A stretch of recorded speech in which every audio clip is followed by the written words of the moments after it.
How'd you come up with the name Red Bench? Me and my mom were talking about it one day, and we were going through a ton of different names. And then she's like, well, you're a redhead and you work on a wood bench to make bread, so Red Bench. And then it just sort of stuck, because once I got that in my head, having that sort of image of what the logo would look like, it's sort of like timeless. I want something that I don't ever have to rebrand. Hey everyone, this is Chelsea Hall with the Hancock Group.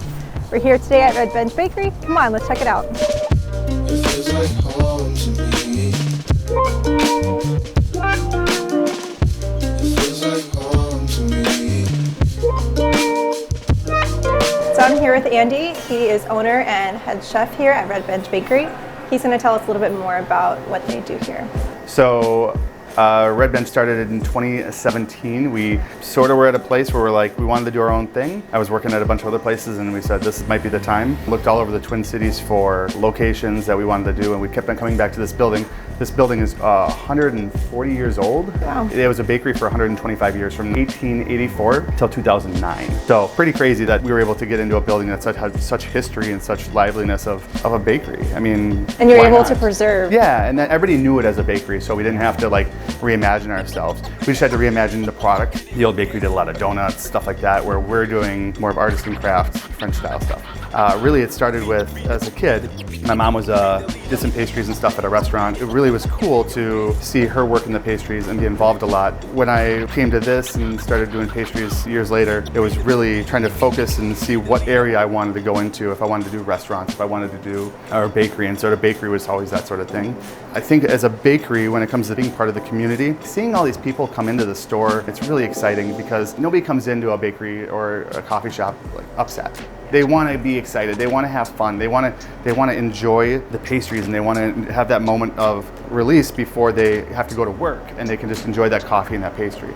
So being able to be a part of the community, give back as much as we do. For Thanksgiving, we did a bunch of loaves of bread and soup for people in need. So we were just giving out to local schools if they had people that they sponsored and stuff like that. So we always try and give back, and being a part of the community and living in the community, it makes a big difference. And yeah.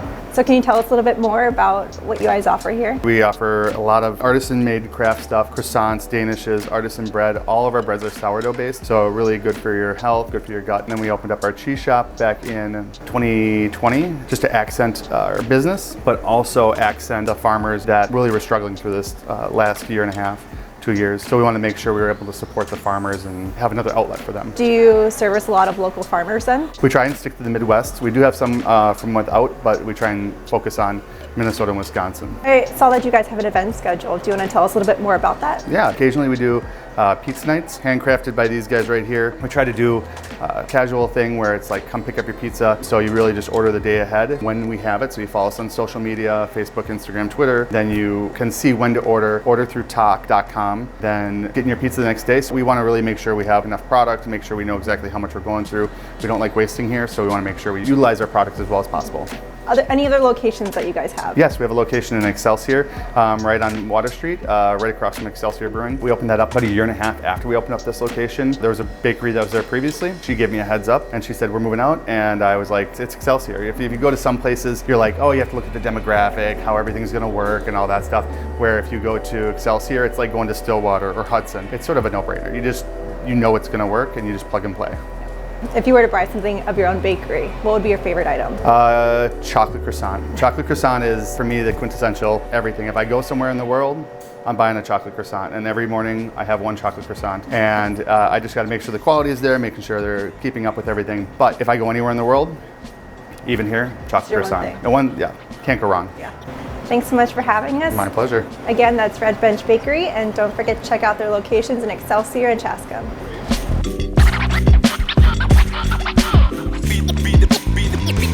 Be the leader.